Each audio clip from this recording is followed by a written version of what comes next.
그리스도인의 삶, 오늘은 제4과입니다. 1과는 5가지 표식이 무엇인지에 대해서 서론을 나눴고 2과 때부터 이제 본격적으로 시작됐죠. 그래서 생명력 있는 그리스도인의 삶이 어떠한 삶인지, 생명력이 있는 삶이란 표식이, 증거, 표식이 나타나게 되어 있는데 첫 번째 표식이 뭐라고 그랬어요? 첫 번째 표식은 먼지 묻은 신발이라고 했습니다. 그래서 이 먼지 묻은 신발은 뭐예요? 현실에 뿌리 박은 삶인데 일주일에 한 번 주일날만 나온 썬데이 크리스찬을 얘기하는 것이 아니라 우리가 살아가는 6일간의 세상 속의 삶 속에서 우리가 어떤 삶을 살아야 된다? 소금과 빛된 삶을 살아가야 한다. 그러니까 우리가 현실 속에 들어가서 빛으로서 소금으로서 그 역할을 잘 감당하며 살아가야 한다라고 했고요. 두 번째 지난주에 살펴봤던 내용은 뭐였어요? 달아해진 무릎, 기로로 무릎 꿇는 삶이다라고 했습니다. 근데 이게 뭐예요? 예수님께서 우리에게 무엇을 할 수 있다고 그랬어요? 예수님보다 더 큰 일을 할 수 있다. 우리가 예수님이 하신 것보다 더 큰 일을 할 수 있다라고 말씀하시면서 그 큰 일을 잘 감당하기 위해서 우리가 어떻게 해야 된다? 기도로 무릎 꿇는 삶을 살아가야 한다라고 했습니다. 그래서 여기서 중요한 게 더 큰 일, 우리가 어떻게 예수님보다 더 큰 일을 할 수 있을까? 예수님이 말씀하신 큰 일은 뭐라고 그랬어요? 예수님보다 더 큰 능력을 나타낸다라고 그랬나요? 뭐였어요? 더 큰 일은 복음을 전하는 삶, 복음 전파의 삶을 예수님보다 더 우리가 복음 전파의 삶을 더 잘 살 수 있다라고 했습니다. 그래서 예수님은 육신의 몸을 입고 오셨기 때문에 이 제약된 상황 속에서만 복음을 전할 수 있었지만 우리는 예수님께서 떠나가신 이후 누가 오셨어요? 성령께서 오셔가지고 각 심령마다 성령이 함께 하시게 되면 성령을 통해서 복음을 전하는 삶을 밤이고 낮이고 언제나 어디에서나 누구에게나 복음을 전하는 삶을 살 수 있다. 그래서 그 일을 감당할 수 있기 때문에 그 일을 감당토록 우리가 어떻게 해야 된다? 기도로 무릎 꿇는 삶, 달아해진 무릎이 되어야 한다. 그것이 우리 그리스도인의 생활 가운데 표식으로 나타나야만 우리가 생명력 있는 그리스도인의 삶이다라고 이야기했습니다. 그리고 세 번째 오늘 말씀 제4과는요. 같이 읽을게요. 시작. 걷어붙인 소매 진정한 삶입니다. 그러니까 걷어붙인 소매, 이게 뭐예요? 걷어붙인 소매가 뭐예요? 어떻게 한다는 거예요? 이렇게. 걷어붙이고 우리가 그리스도인으로서 진정한 삶을 살아가야만 한다라는 것을 얘기합니다. 그래서 조금 길지만요. 요한복음 13장 1절로 17절 말씀인데요. 그 교재에 보면 67페이지인가요? 67페이지에도 나와 있고 이 화면이 좀 작지만 이제 교독으로 한번 하나님 말씀을 읽어보도록 하겠습니다. 교독할게요. 6월절 전에 예수께서 자기가 세상을 떠나 아버지께로 돌아가실 때가 이른 줄 아시고 세상에 있는 자기 사람들을 사랑하시되 끝까지 사랑하시니라.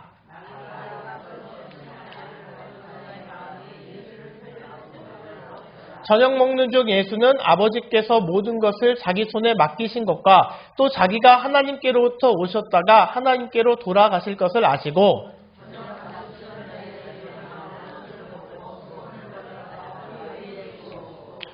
이에 대하여 물을 떠서 제자들의 발을 씻으시고 그 두르신 수건으로 닦기를 시작하여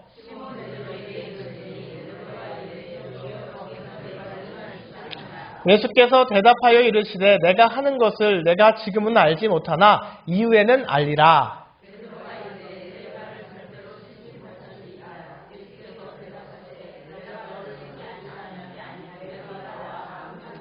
시몬 베드로가 이르되 주여 내 발뿐 아니라 손과 머리도 씻어 주옵소서.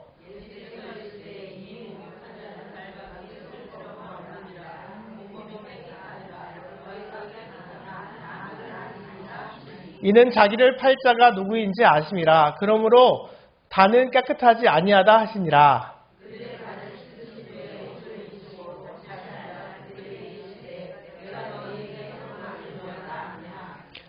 너희가 나를 선생이라 또는 주라 하니 너희 말이 옳도다. 내가 그러하다.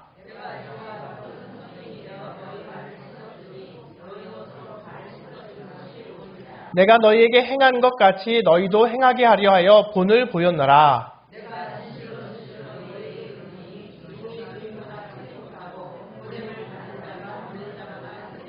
같이 읽을게요.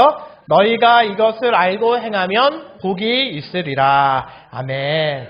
네, 오늘은 생명력 있는 그리스도인 삶 세 번째로 걷어붙인 소매 진정한 삶이라는 주제로 오늘 말씀을 가지고 나눠보려고 하는데, 오늘 이 시간 나눌 내용은 이렇게 됩니다. 걷어붙인 소매를 위한 설득력 있는 주도적 행위, 또 걷어붙인 소매에 대한 몇 가지 실제적인 통찰, 또 걷어붙인 소매에 대한 강력한 예증, 또 마지막으로 걷어붙인 소매와 관련된 몇 가지 개인적인 지침에 대해서 이렇게 다루도록 하겠습니다. 내용이 조금 이렇게 보면 어렵지만 내용을 다루다 보면 무슨 내용인지 아실 텐데, 제임스 맥기간이라는 분이요, 이런 얘기를 했습니다. 예수님을 보고 그분이 그분의 삶을 이곳에서 어떻게 사셨는지를 안다면 우리는 그분을 닮는 것을 진정으로 추구하는 것 이하의 삶에 결코 만족할 수 없다. 우리 가운데 계신 그분의 임재 자체가 우리로 하여금 잠시 점잖은 일을 하는 점잖은 사람들에 머무는 것을 금하신다.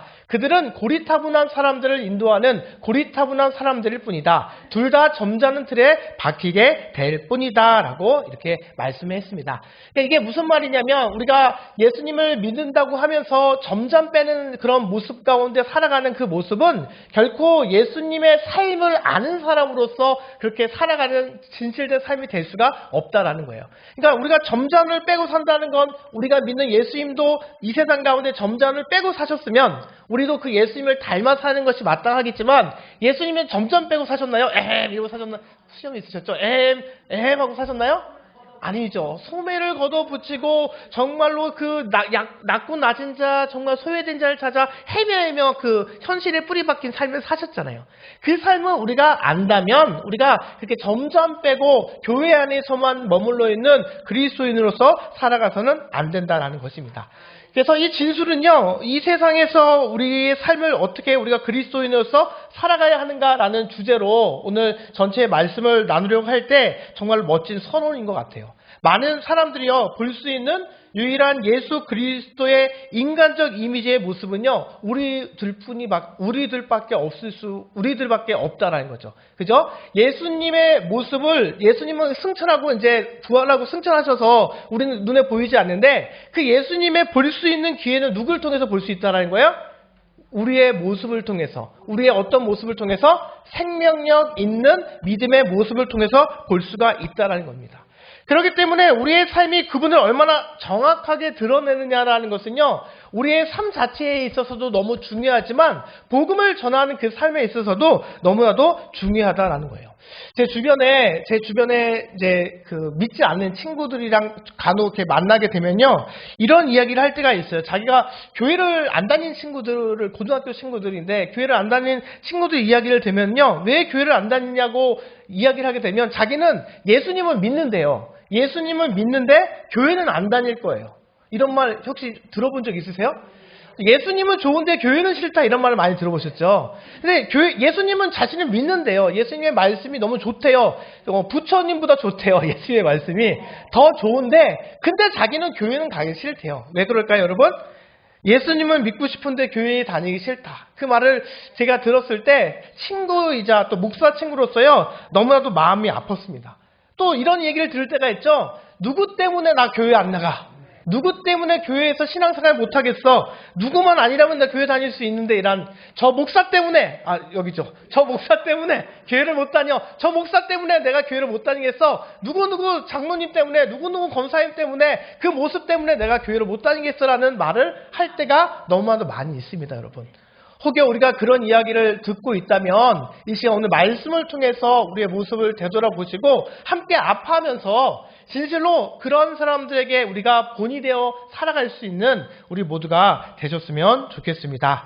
그래서 오늘 읽은 요한복음 13장이 우리에게 주는 메시지는 그런 의미에서 너무나도 중요한데, 요한복음 13장에서 우리가 함께 읽었던 13장에서 보면 예수님께서 제자들과 마지막 만찬을 나누면서 보여주시면서 하신 이 말씀을 통해서 우리 모두에게 큰 깨달음이 있었으면 좋겠습니다. 그러면 걷어붙인 소매를 위한 설득력 있는 주도적 행위는 무엇인가? 여기서 보면 예수님께서는요, 섬김에 대해서 가르치고 있어요. 섬김에 대해서 가르치면서 섬김의 동기가 무엇인지에 대해서 이렇게 이야기해 주고 있는데, 왜 우리가 섬겨야 되는가? 섬김의 동기는 무엇인가? 그리스도인으로서 왜 걷어붙인 소매를 가지고 그런 삶을, 진정한 삶을 살아가야만 하는가?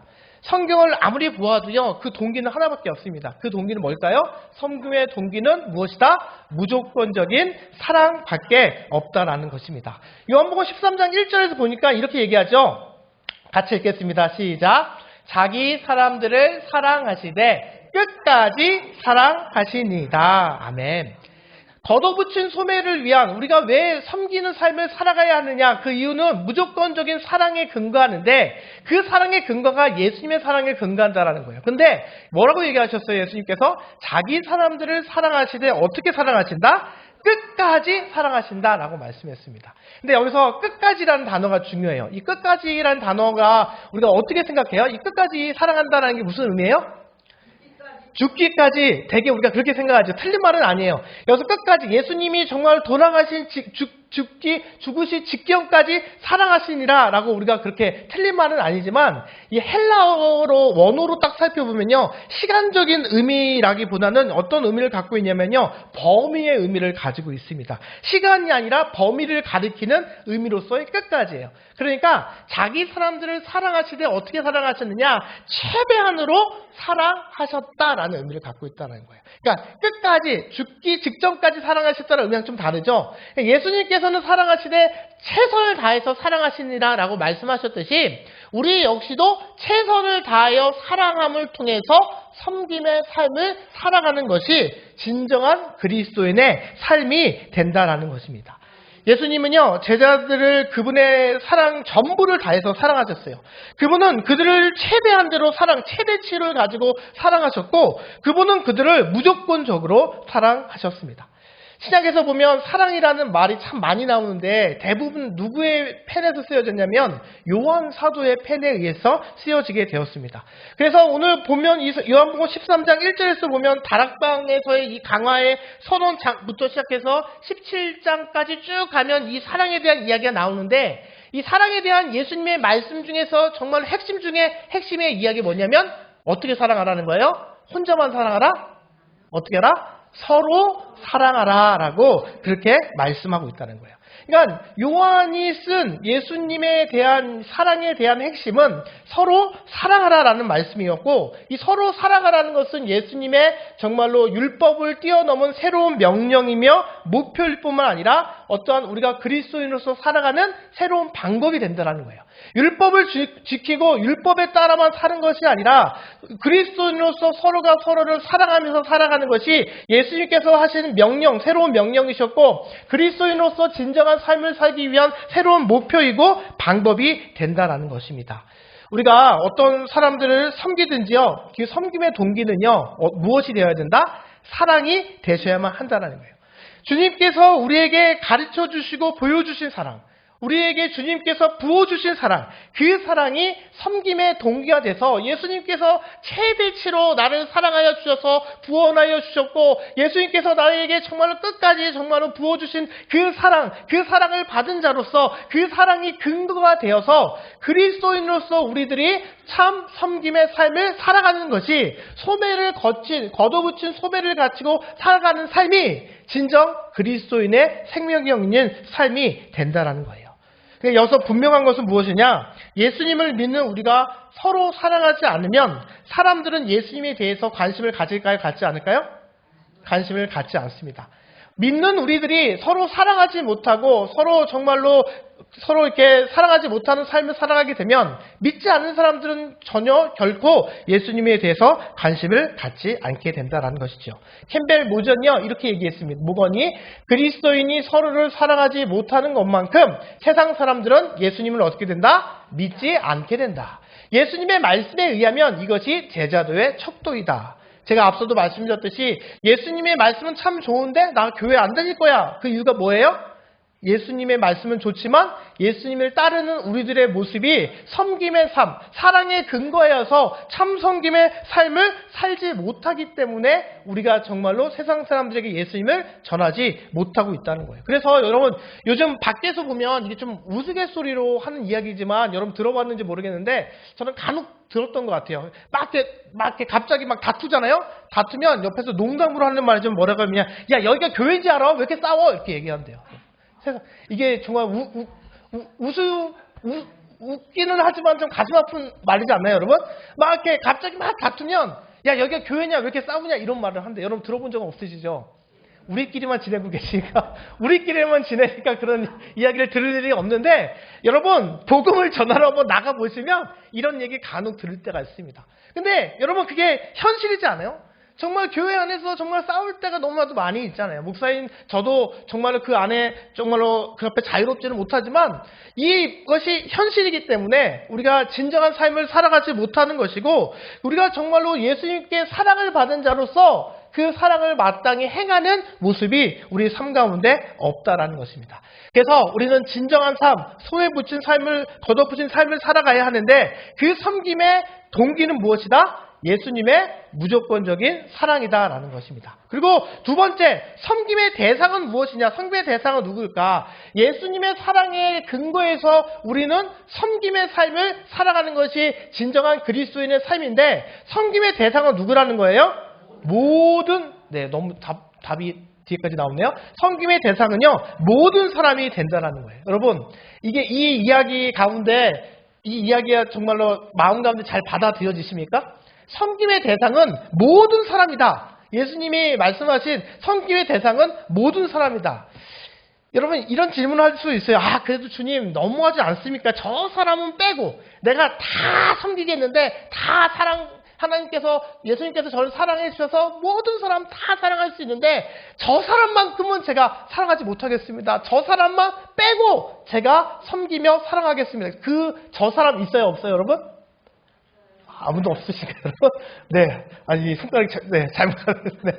섬김의 사람은 우리가 이렇게 얘기했다라는 거예요. 저 사람은 빼고요. 저 사람은 아닌데요. 라고 우리가 마음 가운데 말할 때가 있다라는 거예요. 근데 예수님은 뭐라고 얘기하시냐? 아니다. 섬김의 대상은 모든 사람이다.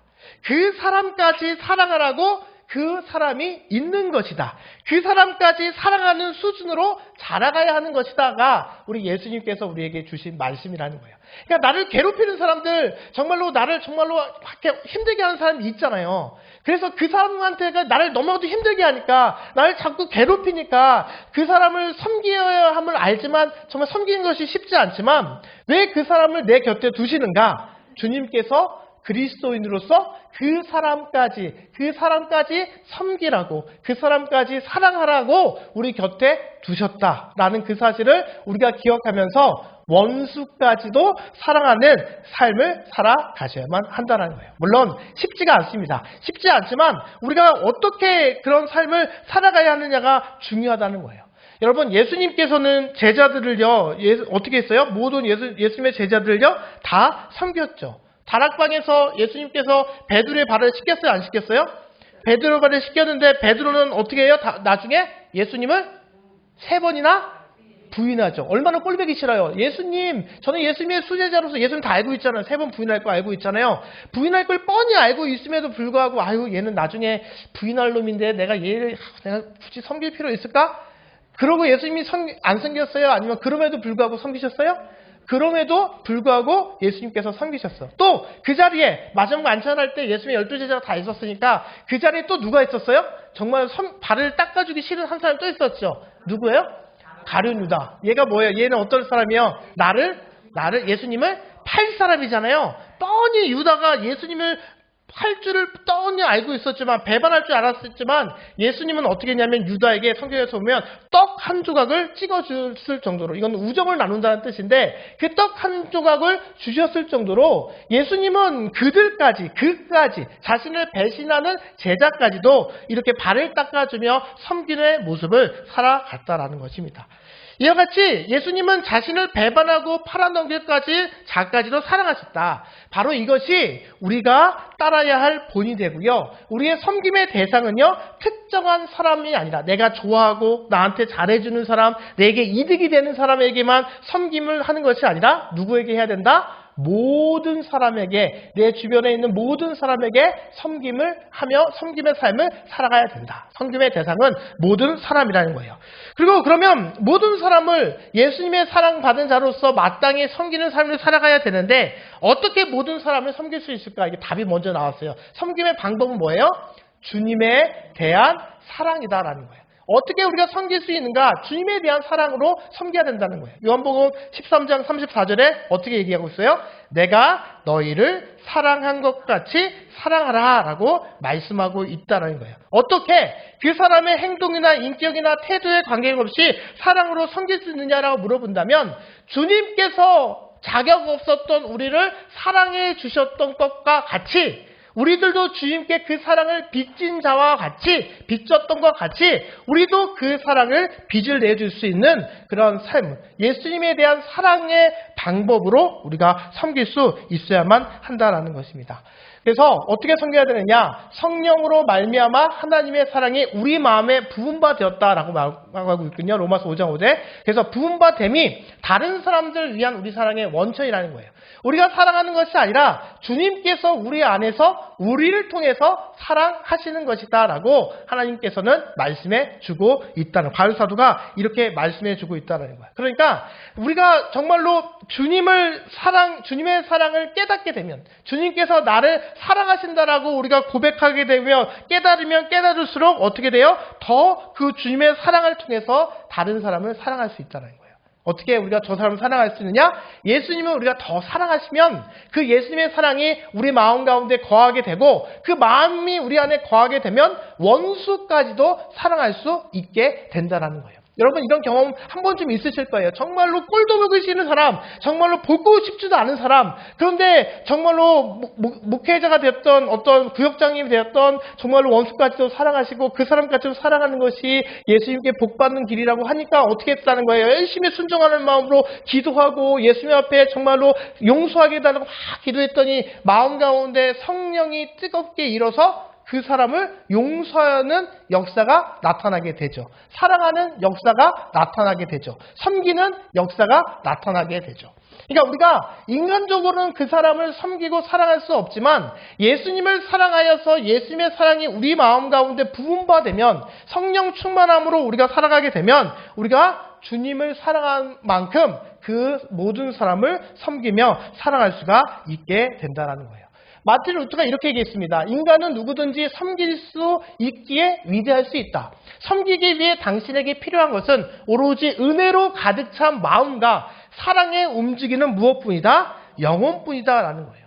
그러니까 내가 저 사람은 끝까지 용서하지 못하고 끝까지 사랑하지 못하고 끝까지 용납하지 못하고 섬기지 못하면은 역으로 무엇이에요? 우리 안에 주님의 사랑이 충만하다는 거예요? 충만하지 않다는 거예요? 충만하지 않다라는 거예요. 그러니까 충만하게 돼달라고 우리가 예수님께 끊임없이 기도하셔야만 우리가 나중에 마지막에 결론적으로 살펴보겠지만 그래야만 하나님의 복을 받으며 살아갈 수가 있다라는 거예요. 그러니까 그렇게 살아가야 하나님의 복을 받을 수가 있다는 거죠. 내가 저 사람이랑 뭐 안 만나면 그만이지, 모른 척하면 그만이지, 저 사람 너는 너 나는 너 이렇게 살아갈 수 있다라고 우리가 생각할 수 있겠지만 그렇게 살아가게 되면 예수님의 사랑이 우리 안에 거하지 못하게 되고 예수님의 그 사랑에 거하지 못하게 되면 어떻게 돼요? 하나님의 복을 받을 수 있다 없다? 없다라는 거예요. 하나님 복 받고 싶어요? 받고 싶지 않아요? 받고 싶죠? 근데 원수까지도 사랑하라는 이 말씀은 순종하고 싶어요? 순종하기가 어려워요? 하고 싶어요. 근데 하고 싶지만 어려워요? 쉬워요? 어렵죠. 근데 어렵다 할지라도 주님한테 복받는 삶을 위해서라도 우리가 그렇게 삶을 살아가셔야만 한다는 거예요. 물론 복받아야지 내가 복받으려고 인위적으로 이제 살펴볼 텐데 인위적으로 섬기는 거 중심을 보시는 하나님은 다 아십니다. 중요한 것은 무엇이냐? 진실로 주님을 사랑하게 되면 그 사랑을 깨달으면 깨달을수록 원수까지도 사랑하고 섬기는 삶을 살아갈 수 있다. 우리는 할 수 있다는 거예요. 그런데 우리가 어떻게 해요? 우리 스스로가 에휴 저 사람이 문제야? 저 사람이 먼저 마음의 문을 열지 않는데 저 사람이 저렇게 하는데 내가 어떻게 하면서 탁 닫아버리는 게 문제지 우리는 할 수 있다 없다? 할 수 있다라는 거예요. 여러분, 목사도 미워하는 사람 있을까요? 없을까요? 있어요. 목사가 미워하는 사람이 있으면 돼요? 안 돼요? 왜 안 돼요? 저도 사람인데. 왜 안 됩니까? 목사기 때문에 그런가요? 여러분, 목사도 미워하는 사람이 있지만 미워해서는 안 되잖아요. 왜요? 하나님의 말씀을 전하는 사람이니까. 하나님의 말씀을 전하는 사람이기 때문에 전하는 말씀에 능력이 있으려면 다른 사람들은 몰라도 하나님은 다 알고 계시니까 하나님 앞에 정직하기 위해서 미워하지 않도록 우리가 그렇게 살아가야 한다는 거예요. 그런데 인간이잖아요. 인간이기 때문에 미워하는 사람이 있단 말이에요. 그럴지라도 어떻게 해야 된다? 하나님께 그럴 때 기도함을 통해서 하나님께 간절히 붙잡음을 통해서 그 사람까지 살아가는 것이 진정 믿음의 사람이고 생명력이 있는 그리스도인의 삶이 된다는 거예요. 목사만 그러면 될까요? 네, 마치 이럴 때는 저만 그러라는 식으로 우리 모두가 그리스도인이라면 그렇게 살아가셔야만 한다는 것입니다.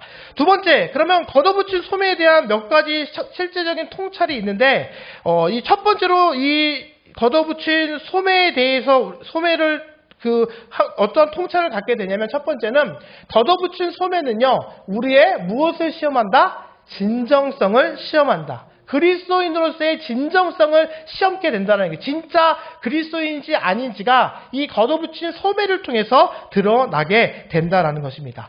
예수님 요한복음 12장 이 3절 후반절에서 보면 예수님께서 빛에 대한 말씀하세요. 빛에 대해서 말씀하시면서 빛이 있을 동안에 무엇을 빛을 어떻게 하라? 비춰라 라고 하시면서 곧바로 나오는 말씀이 요한복음 12장 36절이에요. 그 곧바로 빛이 있을 곳에 빛이 있을 동안에 빛을 비춰라 하시면서 예수님께서 이 말씀을 하시고 어떻게 얘기했어요?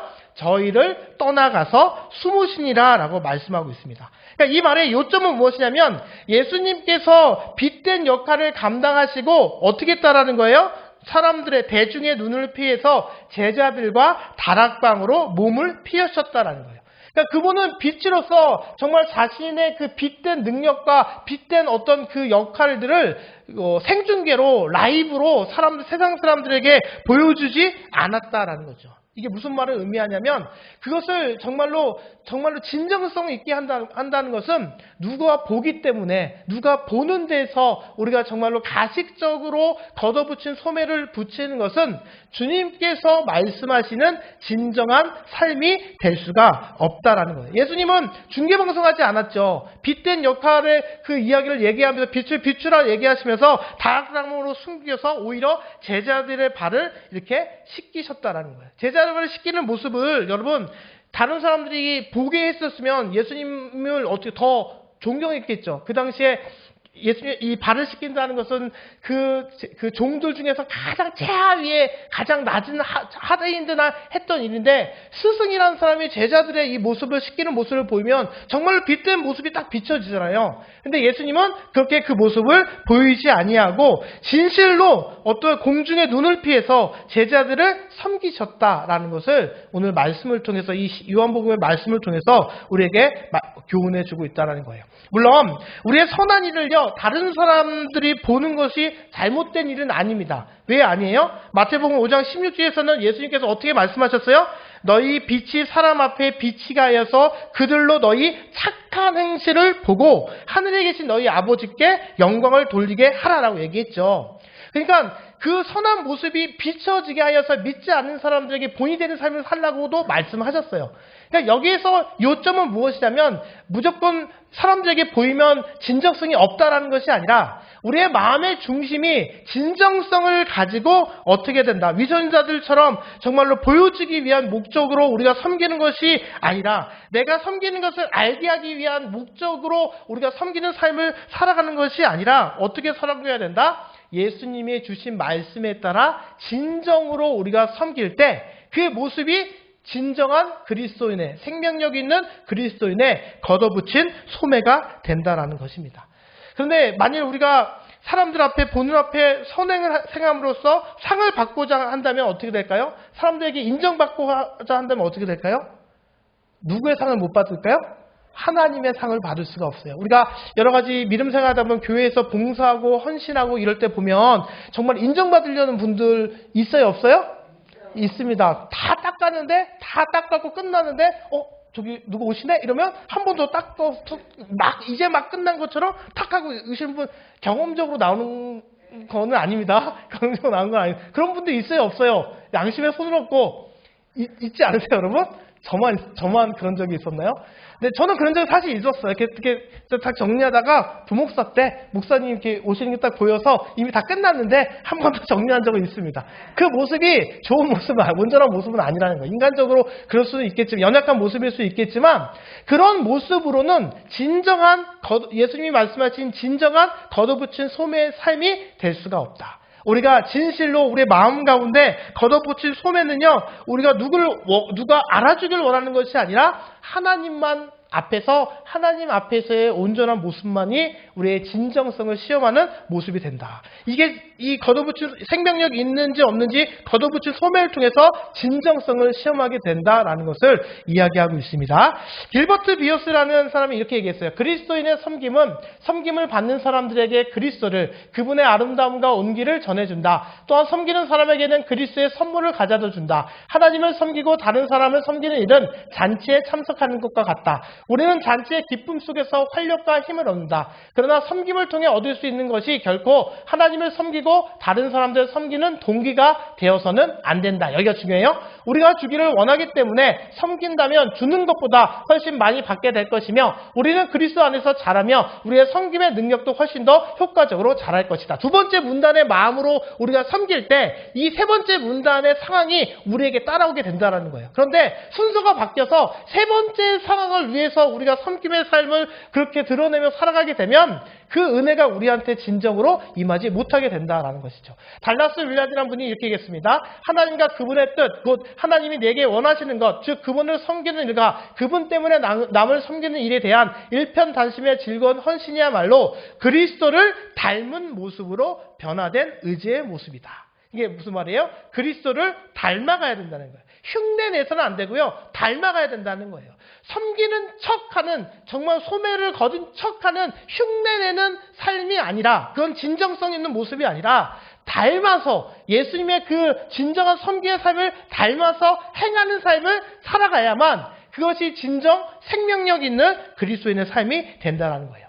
그 두 번째로는 무엇이냐? 걷어붙인 소매는요, 우리의 어떤 그 진정성을 시험하고, 두 번째는 우리의 겸손을 시험하게 된다는 거예요. 요한복음 13장 3절, 아버지께서 모든 것을 자기 손에 맡기신 것과 또 자기가 하나님께로부터 오셨다가 하나님께로 돌아가실 것을 아시고 라고 말씀하고 있습니다. 그러니까 참된 봉사가, 섬김이 성취하는 두 번째 일은요, 이 섬김을 통해서 우리에게 무엇을 가르치냐면 겸손을 가르치게 된다는 것입니다. 그러니까 그분은 종의 역할을 하기 위해서 제자들의 발을 씻는 것이 종이 하는 역할이잖아요. 스승이었음에도 불구하고 종의 역할을 하기 위해서 몸을 굽히시고 제자들의 발을 씻겼습니다. 그분의 이 겸손은요, 마지막 유월절 만찬에서 제자들이 보인 행동과는 확연한 대조를 보이게 있었어요. 그러니까 그 다락방에 딱 들어가게 되면 예수님의 발을 누가 닦아줘야 돼요, 사실은? 제자들 중에 누가 되었든지 간에 제자들 중에 한 사람이 예수님의 스승이신 예수님의 발을 닦아줘야 됐잖아요. 그런데 그들 중에 내가 닦을 거야 라고 막 그러느라고 예수님께서 너희들 너무나도 싸운다, 그냥 내가 닦을게 그러셨어요? 왜 예수님이 발을 닦으셨어요?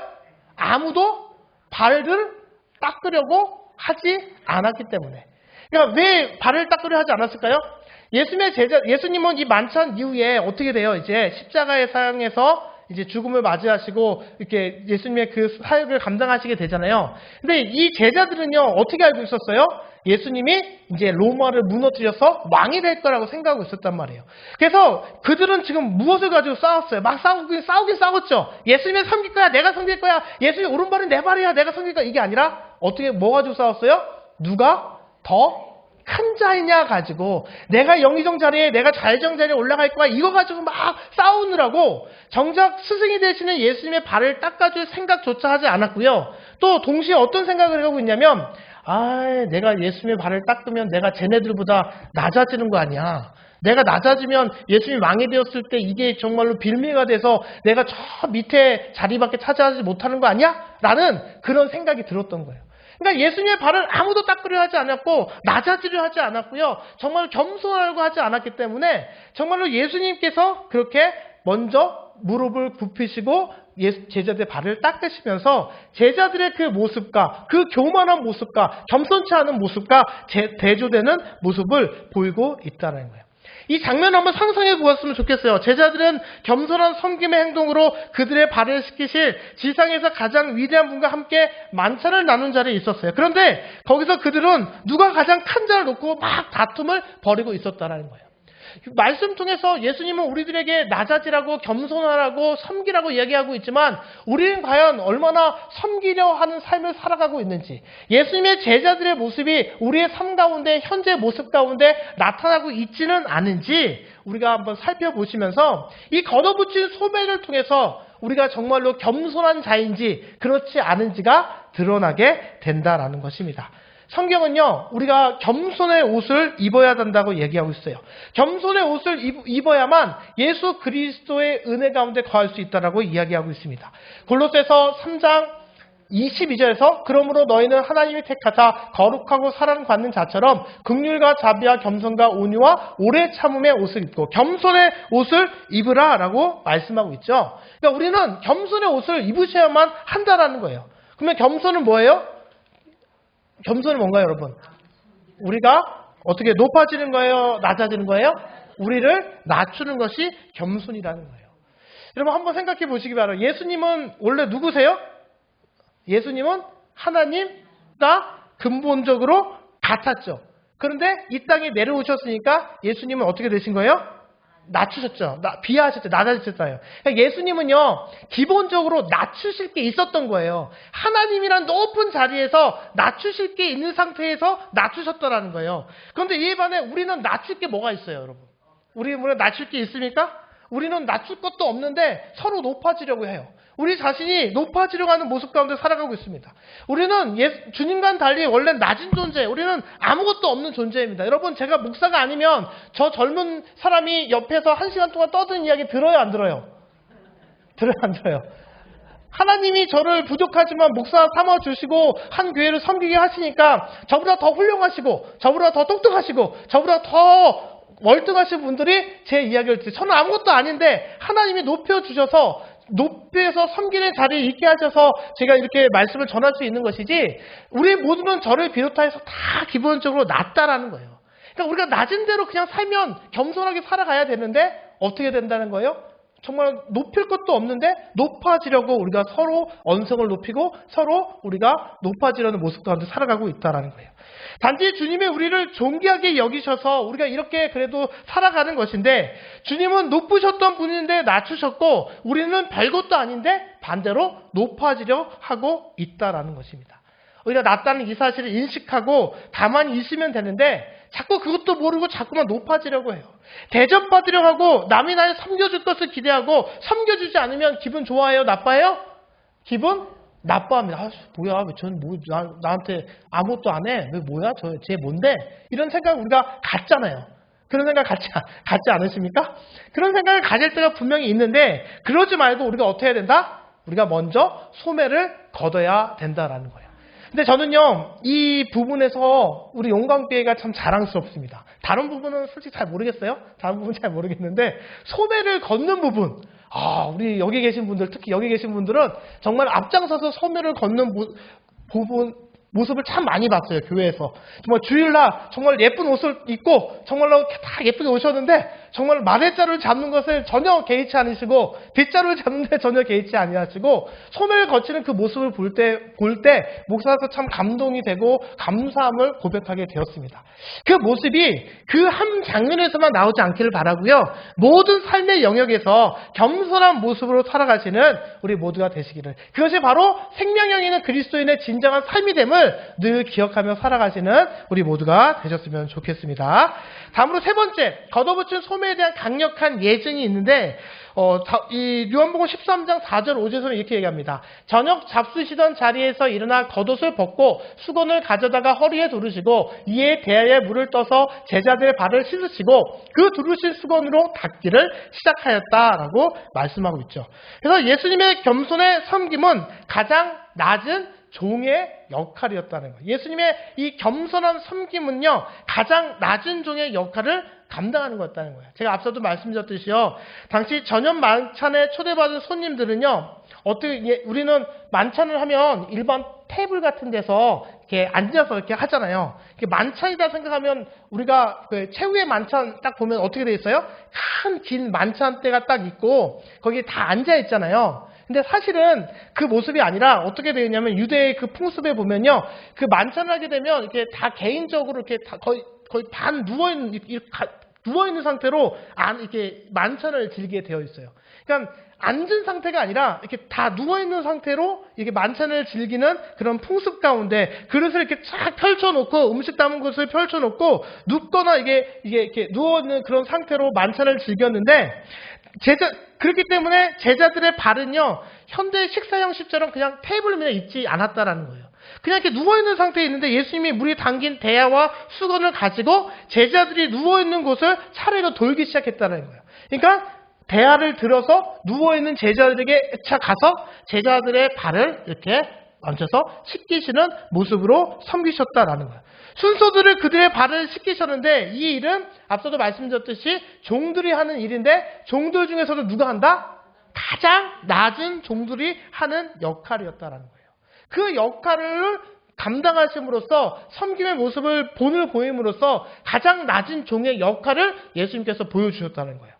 그러니까 우리가 섬김의 삶을 살아간다는 것, 소매를 걷고 살아간다는 것은 딱 눈치 봐서 내가 그래도 섬기라고 하니까 사람들 보니까 섬기기는 섬겨야 되는데 그나마 조금 편한 거 섬겨야겠다 해갖고 잽싸게 가서 섬기시는 분도 있죠. 제일 쉬워 보이는 거, 제일 자신 있는 거, 제일 빨리 끝나는 거, 제일 그래도 좀 돋보이는 것들을 하는 분들이, 그런 모습 가운데 하시는 분들이 있는데 예수님의 섬김은 그게 아니었다는 거예요. 딱 봤을 때 가장 힘들고 가장 어렵고 가장 낮은 종들이 하는 그 일에 앞장서는 그 섬김의 모습을 우리에게 말씀해 주셨다라는 것입니다.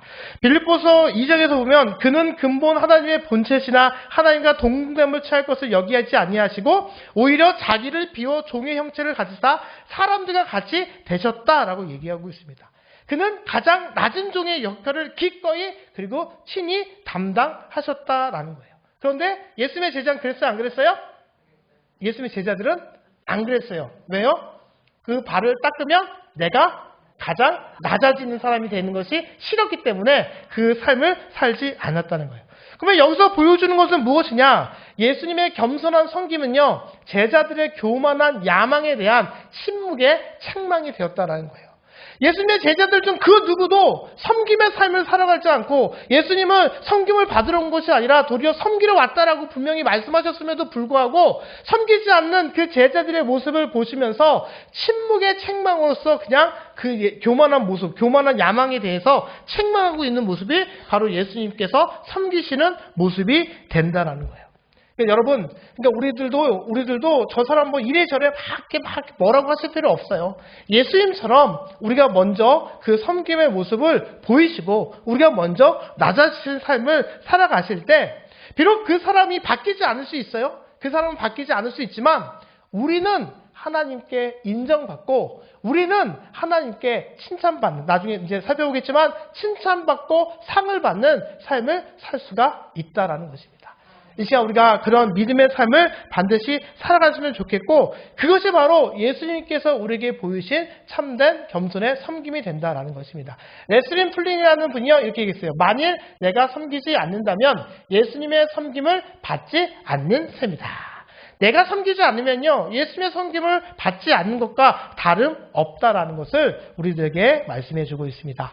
자, 네 번째입니다. 네 번째, 걷어붙인 소매에 관련된 몇 가지 개인적인 지식, 네 번째 마지막인데 지식은요 무엇을 낳는다? 책임을 낳는다라는 것입니다.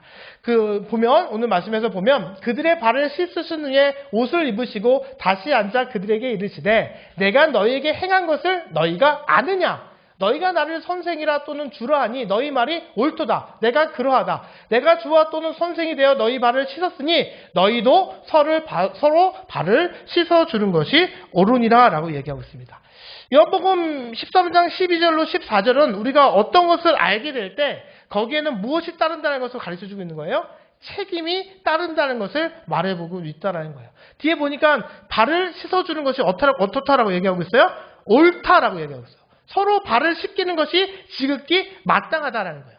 예수님께서 섬김의 모습을 통해서 그 섬김의 삶을 보여주셨고 알게 하셨다면 우리는 알고 있는 자로서 그 삶을 살아가는 것이 마땅하고 그렇게 살아가야 할 무엇이 있다? 책임이 있다라는 거예요.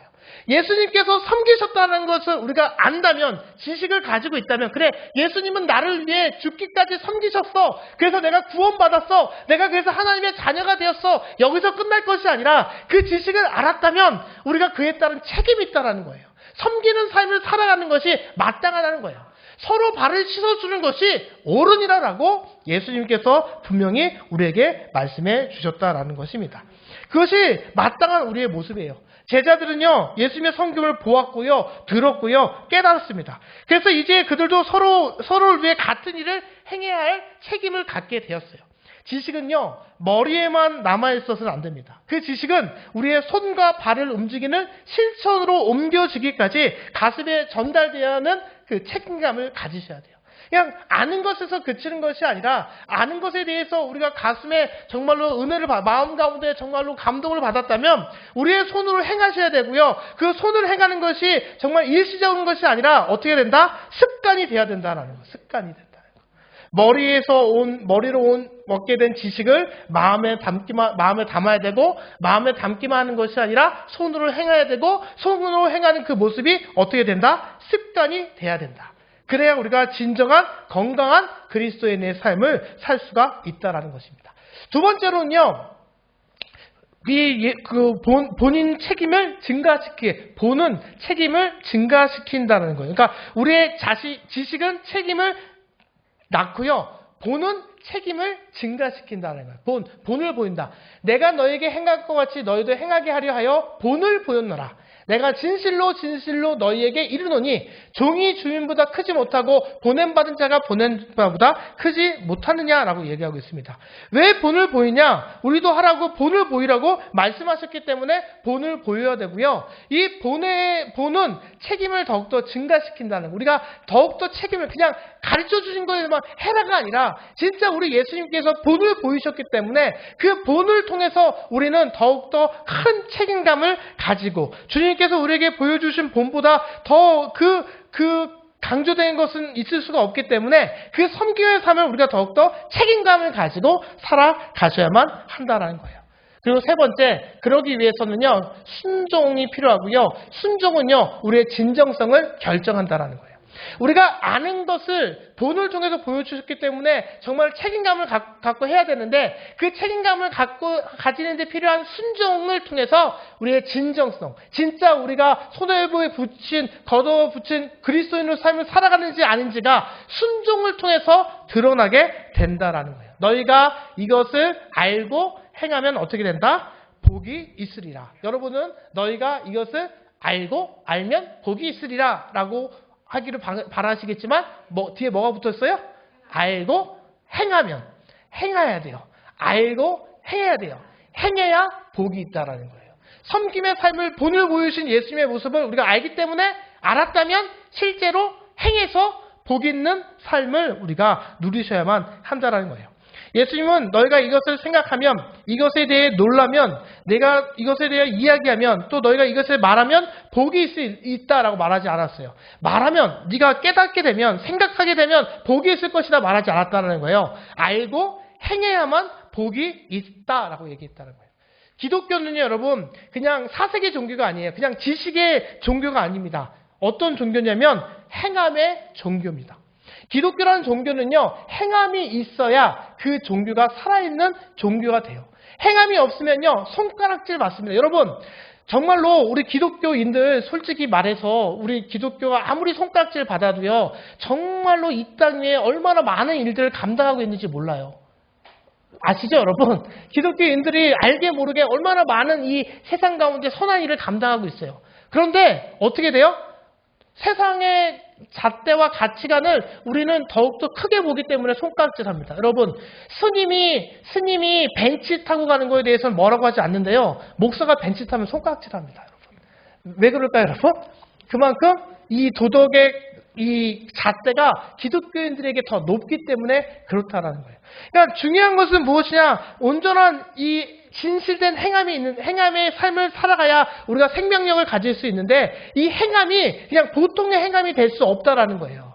진정한 행함이 되기 위해서는 예수님이 본이 보이신 그 모습에 철저히 순종할 때, 순종을 통해서 우리 그리스도인의 생명력이, 진정성이 드러나게 된다는 것이죠. 장칼뱅 신학자 이렇게 얘기합니다. 하나님에 대한 모든 지식은 무엇을 통해 나온다? 순종을 통해 나온다. 헬렌 켈러는 또 이런 얘기합니다. 하나님은 완전함을 원하지 않으신다. 대신에 순종을 원하신다. 그리고 그 순종을 통해 실패를 성공으로 바꾸어 주신다라고 얘기했어요. 하나님은 우리에게 완전함을 원하지 않는다는 거예요. 우리가 주님께서 보여주신 그 섬김의 삶, 소매를 걷어붙인 그 삶을 살라고 본까지 보이셨기 때문에 책임을 다해서 순종하기를 원하십니다. 그 순종을 원하셔서 순종하게 되면 순종을 통해서 모든 실패를 어떻게 바꾸시냐? 성공으로 바꾸어 주신다는 거예요. 역전시켜 주신다는 거예요. 반전시켜 주신다는 거예요. 하나님께서 복으로 채워 주신다는 것을 우리에게 분명히 말씀해 주고 있습니다.